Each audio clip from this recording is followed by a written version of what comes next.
she to be buried in Christian burial when she seeks her own salvation? I tell thee, she is. Therefore, make her grave straight. The crowner has sat on her, and finds it Christian burial. How can that be when she drowned herself in her own defense? Why, 'tis found so. It must be se offendendo. It can't be else. For here lies the point. If I were to drown myself wittingly, it argues an act. And an act has three branches: to do, to act, to perform. Our gal should drown herself wittingly. Nay, but hear you, good Mendelver. No. Give me leave. Here lies the water. Here stands the man. If that man were to go to the water and drown himself, it is willy-nilly he goes. Mark you that. But if that water were to come to the man and drown him, he that is not guilty of his own life shortens not his own death. But is this law? Ay, marry it is. Crowner's quest law. Well, you have the truth on it. If this had not been a gentlewoman, she should have been buried at a Christian burial. Come, my spade. There is no ancient gentleman but gardeners, ditchers, and grave makers. They hold up Adam's profession. Was he a gentleman? He was the first to bear arms. Why, he had none. Are you a heathen? How dost thou understand the scripture? The scripture says Adam digged. Could he dig without arms? I'll put another question to thee.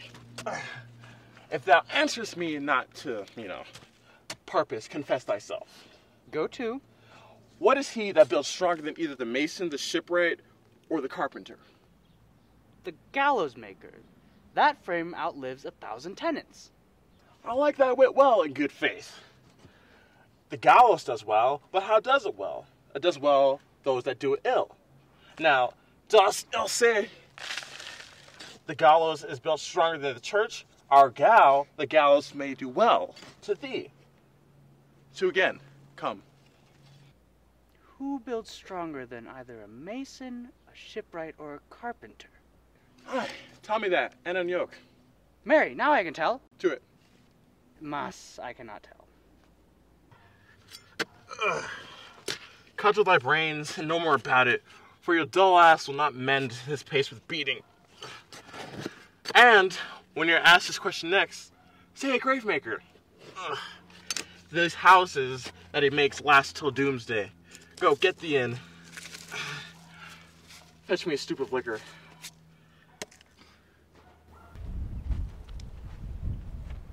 Does this fellow have no feeling of his business? He sings at grave making.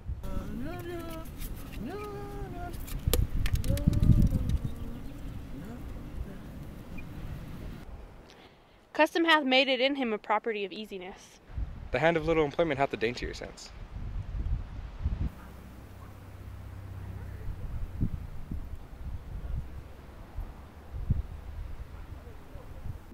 Whose grave's this, sirrah? Mine, sir. I think it be thine. Indeed, for thou liest in it. And therefore it is not yours. For my part, I do not lie in it, and yet it is mine. 'Tis for the quick and dead, not for the quick. Therefore thou liest. 'Tis a quick line, sir. 'Twill away gain from me to you. What man dost thou dig it for? For no man, sir. What woman, then? For none neither. Who's to be buried in it? Once that was a woman, sir, but rest her soul, she's dead.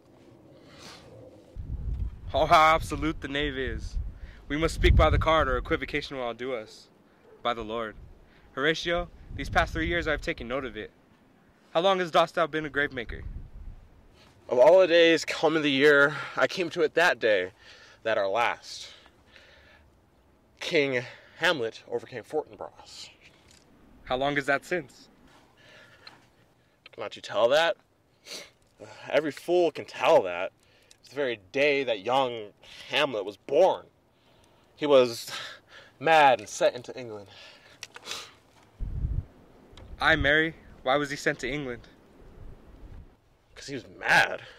He shall recover his sanity there, or if he do not, it's no great matter there. Why?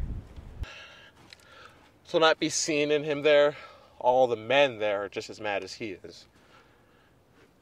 How came he mad? Very strangely, they say. How strangely. Faith, even with losing his wits. Upon what ground? Why, here in Denmark. I've been a sexton here. Man and boy, 30 years. How long will a man lie in the earth ere he rot? Faith, if he be not rotten before he die, as we have many pocky horses nowadays that will scarce hold the laying in, he'll last you some 8 or 9 years. A tanner will last you some 9 years. Why he more than another? Why, sir, his hide is so tanned with his trade that he will keep the water out a while, and your water is a sort of care of your horse and dead. Here's the skull now. The skull has lain in earth 23 years. Whose was it? A horse and mad fellow as it is. Who did you think it was? Nay, I not know. A pestilence on him for a mad rogue. He poured a flagon of Resham on my head once. The same skull, sir, was York skull, the king's jester. Let me see it. At last, poor Yorick. I knew him, Horatio. A fellow of infinite jest, most excellent fancy. He hath borne me on his back 1,000 times, and now? How horrid! In my imagination it is. My gorge rises at it. Here hung those lips that I have kissed I know not how oft. Where be your jibes now? Your gambols, your songs, your flashes of merriment, that were to set the table on a roar? Now get you on my lady's chamber, and tell her, let her paint an inch thick. To this favor she must come. Make her laugh at that. Prithee, Horatio, tell me one more thing. What's that, my lord? Dost thou think Alexander looks so fashioned at the earth?